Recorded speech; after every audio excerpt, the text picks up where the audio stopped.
Hi, this is Colin from Watch Off the Cuff.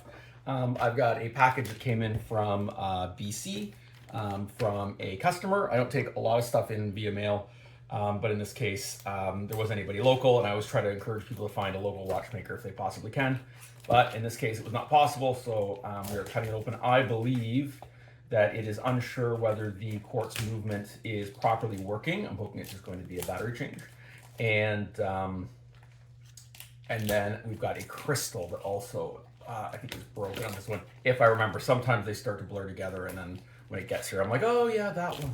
Anyway, we'll try to open this up, and we will get into it. Wow, this is really well packed. I don't know whether I need to have this on video. Get this thing open. Good on you for a securely sent package, that's for sure. It's amazing.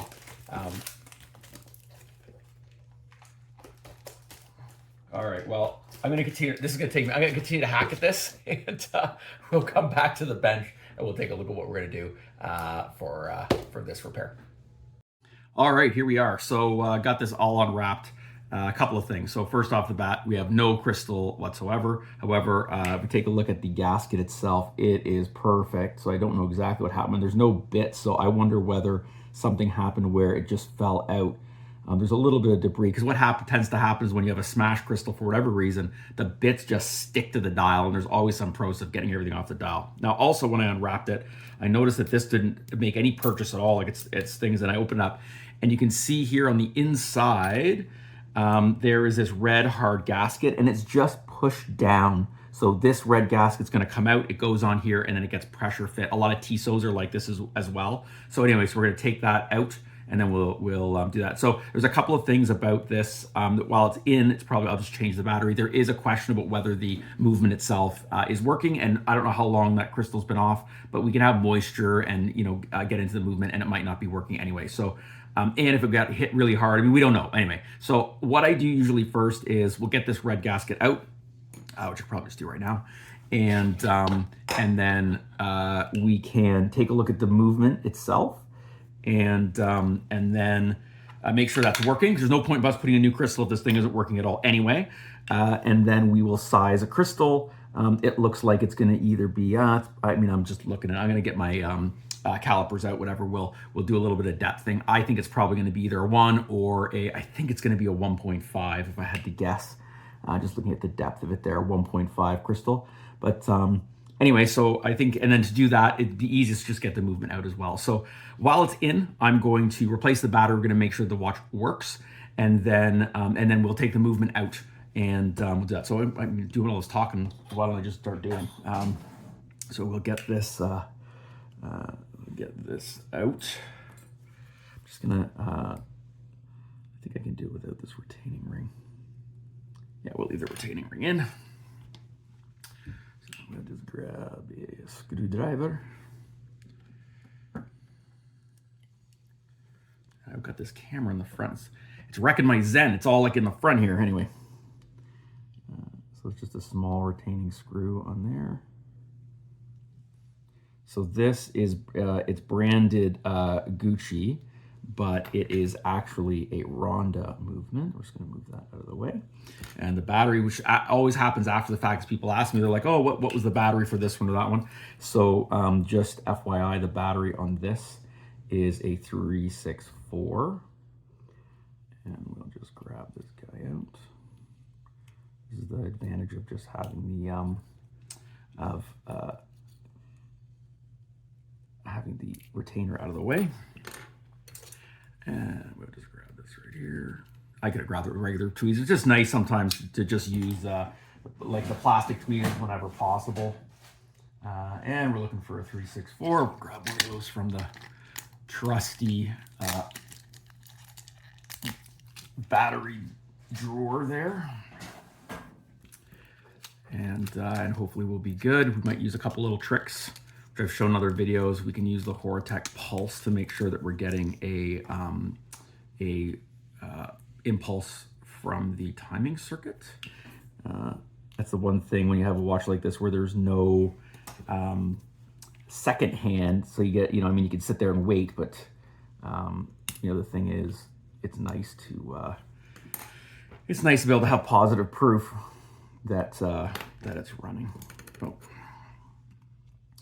Put this back into place. And we will attach here. So the trainer is, I'm just going to pull out the crown, just going to make sure the crown's all the way in. And it appears like it is. There we go. So let's get the Horotec Pulse out here, which I showed in another video. I've also got a bench version. They're, what do they call it? Anyway, their flash test, which does it. But anyway, sometimes I'm just in a hurry quickly. So since there's no second hand, it may not impulse every second. It might be every 6 seconds or 10 seconds. So we just had one right there. Sometimes it's timed out, so I'm just going to press that quickly. I think it only stays on for about 10 seconds or something. So there's another impulse. And then what we'll do is that when I hear the sound, I can always check. I'm just checking the condition of the hands to make sure they're okay. And I can see that the minute hand clearly moved and didn't bind or whatever. We'll do it one more time. Just make sure it's going. So I did not see it move that time. I'm just gonna hit that, make sure this thing doesn't auto off.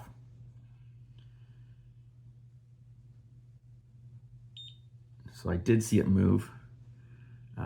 We might have to put it on the Horotec Turbo if it's a little bit gummed up. So we'll put that to the side for a second, and I'll just demonstrate the Horotec Turbo. I do a video on this in its entirety. We can always check the entire sweep too to make sure the hands haven't been pushed or broken or whatever. We don't have any issues. So anyway, things are looking pretty good there. Again, I mean, normally I would potentially put this under like under test for 24 hours and then do the crystal, but I think we'll just go ahead and get the crystal, get it all sealed up, and then, you know, if we have to do a little bit of troubleshooting after the fact, then we'll do that. So anyway, okay, so that is good. So next we're gonna get rid of this retaining ring. Put this out of the way. This out of the way. There's all sorts of stuff out all the time. Okay, here we go. So we're gonna use this. I'm just gonna hold the movement while I just pull this retaining ring out of the way. And I'm hoping this is gonna back drop out. It looks like it will.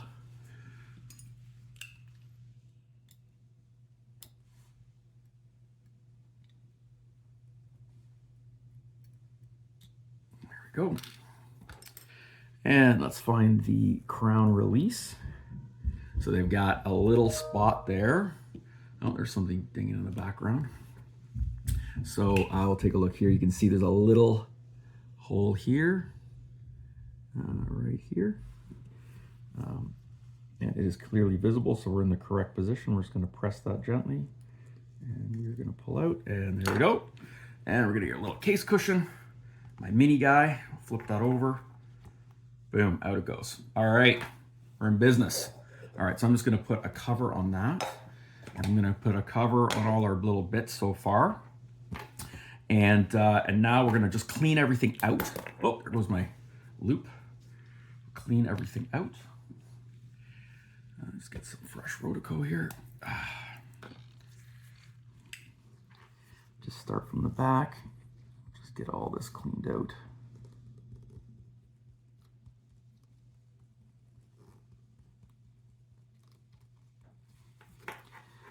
And we'll take a look at this gasket all the way around. And you can see there's a little bit of a silver. There's like the crystal, the gap for the crystal. Then there's like on the inside of that, there's the white crystal gasket. And then there's a little bit of a drop again that's steel before you get to the dial. So we just want to make sure that's clean as well, because that's going to be visible. I'm just going to make sure that's looking really good. Here's our opportunity, right? I think I was talking about the crystals, like you know, even though they're all in little sealed bags or whatever, well, sealed, they're little envelopes. I always like wash them thoroughly before I use them. I clean them before I put them in, because cleaning and finding a spot after is like gotta be the most frustration. It does seem like no matter what you do, once you case everything up and close it up again, you can see there's a speck on the inside of the dial. Like, it just seems to happen, but it's why everything, just off camera here, I've got everything I just don't add any extra like bits, dirt, anything to it as much as I possibly can. As you can see, I try to keep the bench really clear and I wipe it down often as well. Anyway, so, all right, so I'm gonna pause here. I'm just gonna go grab crystal and wash up a couple of things I think are gonna fit. I'm gonna measure it up. And, oh, let's take a look and do that measurement. Let's do the measurement bit right now. So let's take a look and we'll just try to just zero that out. And I'm just gonna use the other end here. And I'm gonna go down to that step. And yeah, that's 1 mil. So we are looking at a 1 mil. And let's take a look at the width. So it looks like it's about 22.5. So I'm gonna go and see what I can see. I'll get a couple of versions and we'll see what we can do for fit. Okay, hopefully this angle doing it this way continues to work. I don't know, maybe we need to move it. Oh, I don't know. Okay, we're gonna do it. Okay, I'm moving it. I'm moving you. Hi, it's me again. Okay, all right. So maybe, hopefully this will be a good enough angle. And everything's all helter-skelter. I just had a customer here, and anyway, so okay, back at this. We're just multitasking. Okay, so all right, so we got the thing. I measured 22.5 here, and I didn't like. When I pulled that out, I didn't like it. Also, I measured about 1 mil and it stuck up a little bit. And this is such a flat thing that we're going to use a 0.9 millimeter thick crystal. I did pull a 22.5 and almost hand fit it. See, and I was able to kind of press it in by hand. It shouldn't be really hard to press the crystal in, but if I can pretty easily pop it in and pop it out, which I did as a test, I think it's slightly too, now granted, once I pushed it from the top, you couldn't get it out again and it wouldn't fall out, but you could pretty easily push it out again with your fingers. So I'm gonna try to test for it at 22.6, which I'm prepped and ready to go, cleaned it up. I've got it just out of, I think I've got it in my, put it right against the thing. I don't like to do that. I let it touch the bench. So anyway, so here it is. I'm gonna wipe it all again. So I got I've washed it and then, I make sure there's no oils on it, and then I use it final. I use this cloth, which is the only thing I use. Doesn't touch anything else, doesn't rub against anything else. Anyway, I'll talk about that in another video. Okay, so we got this, except I don't like the size of that die for the back of this.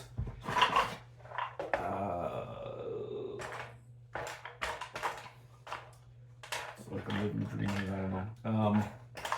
Feel free to comment and say, I don't want to see this preamble. Can we just get to the thing? But I'm assuming if you're watching this far, then, and you're not watching just how to replace a crystal, you want to see some, real life process and not just here's an example. Because I do have some fairly short form videos where, they're pretty short. It's here's how you do it, in, out, done, you can be on your way, right? You're trying to solve a problem, I'm going to try to help you solve that problem. Anyway, so there's a bezel or sort of finished edge on the top side. So I was just checking to see. Got one it's completely it's going to square it off, and then the top of it's got a nice little bevel across top. We're making sure that's up, and we're going to place that into place. And so I like it because it's almost wanting to sit down in it as it is. So I like the idea that I've gone slightly bigger. It is not going not easy, so let's take a look. So the nice thing is I am replacing with a mineral. People ask, oh, should I just replace and upgrade this with a sapphire? It can be difficult to get these very 0.1 millimeter increments in sapphire. They're typically available aftermarket in the 0.5 millimeter range. So in this case, it wouldn't have worked because I would have been worried about the 22.5 because I would be able to get that in sapphire being a little bit too loose. This was originally mineral crystal anyway, but I needed that extra 1/10 of a mil to make the fit that I wanted to have here. So I just checked to make sure it's flush all the way around. And it's looking pretty good. I like to move it around a couple of times. This is pretty straight, but I'm searching for perfection, and I just find that the way, even though this is it's supposed to be guided straight up and down, I kind of feel like it doesn't 100% exactly bring it straight down. So I'm just going around and just giving it a quick go and just making sure we've got good things all the way around. I want it to be you know, a work of art, right? So that looks really, really great. I love it when I do one of these and then somebody comes and they're just like, oh my God, it's like new. It's like nothing ever happened. It's like, that's the way it's supposed to work. Anyway, so we're good there. I just want to make sure there's absolutely nothing on the inside. I can already see stuff on the inside.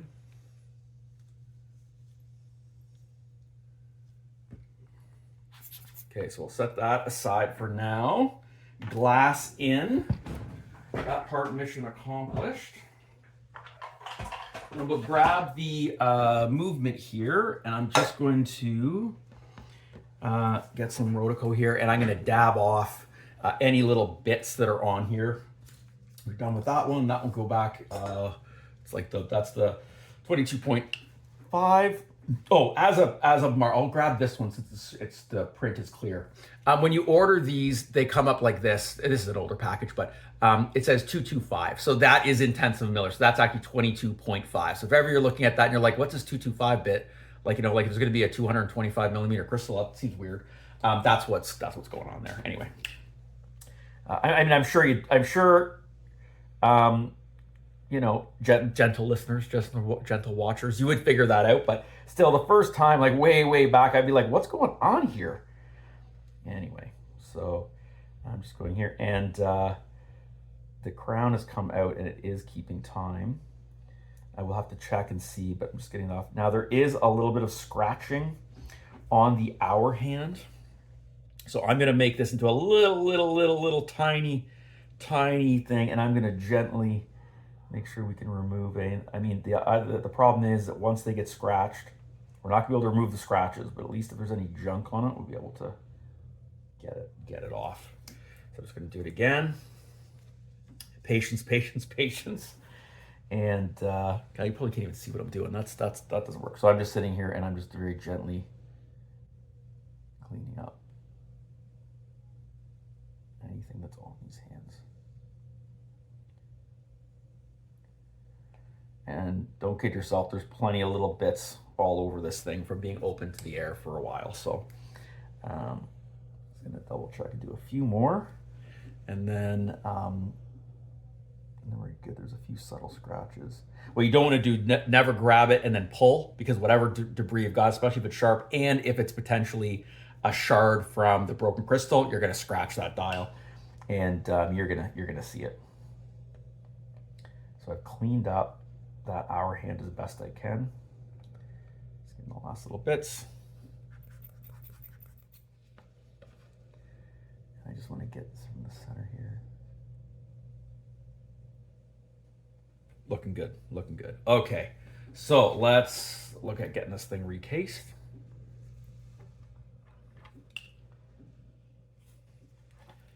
Flip it back over. No, I don't like the way that went in, so we're gonna do it again.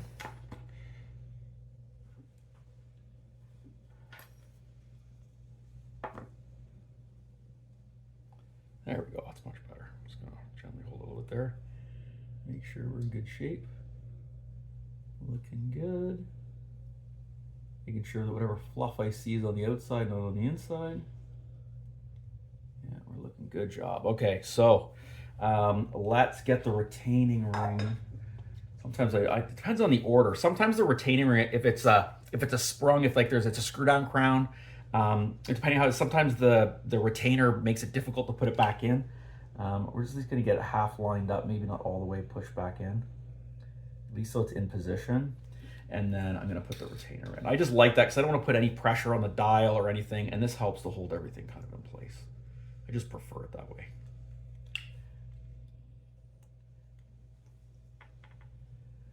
Again, looking good. So give it a light turn, and then in we go. Like this way, you see it. This is the problem with this camera angle. There we go. Okay, so let's get this hard res gasket out here. I'm going to do the same thing. I'm just going to give it a quick clean. It's actually in really good shape, but just give it a go anyway. I'm going to do the same around here. I'm just taking the Rodico and I'm just making sure that the the seat that's going to sit against is nice and clean. And then this can go on here.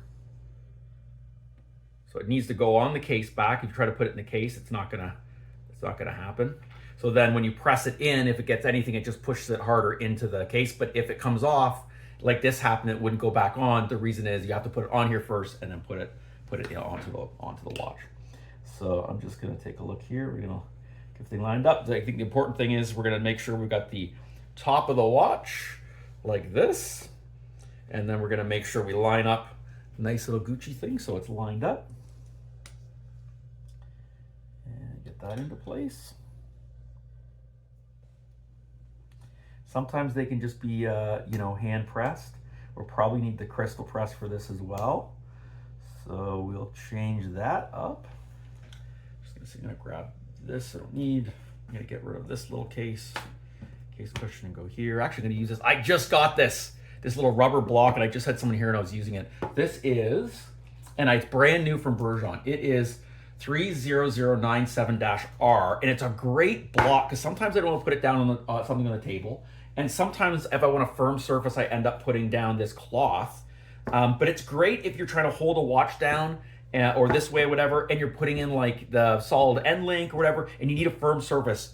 I talk a lot about, I talk a lot with other people, but not on camera. But part of the thing about manipulating the parts with a watch is to try to make sure you're not storing energy anywhere. Now, part of that is you put your hands up here so you're not like, I've got all this kind of kinetic energy stored in my arm. It's to drop or do something if things unstable, and we're getting rid of that. But if you press like this thing, even this right here, if I'm doing something and I need a bunch of pressure, like I'm trying to put like the spring bar on, try to hold it in place, whatever, I press down it's got to spring back. So if things slip, that's where something's going to get jarred. So I try to do everything where we don't store energy. So a firm surface like this, depending on what you're going to do, is invaluable because it's solid, you know, and it's not going to mar anything. It's this nice rubber, and it's solid, and it's like there's no give, like, you know, but it's soft. Like, oh my God, I love it. Anyway, it's the first day I'm using it. Anyway, okay, so I'm going to get the crystal press again. I'm just going to see whether I can line it up and do it by hand. Yeah, it's starting to go in, but we'll get the crystal. No, it's not. So let's get the crystal press. And what I'm going to do too is I'm just going to make sure, because sometimes they'll start on their own. So I'm going to make sure there's no edge one way or another. I'm going to flip it around and see whether it starts a little bit better, because I think it looks like there's a little bit of an edge on this side. So let's do that. And let's put this back into place.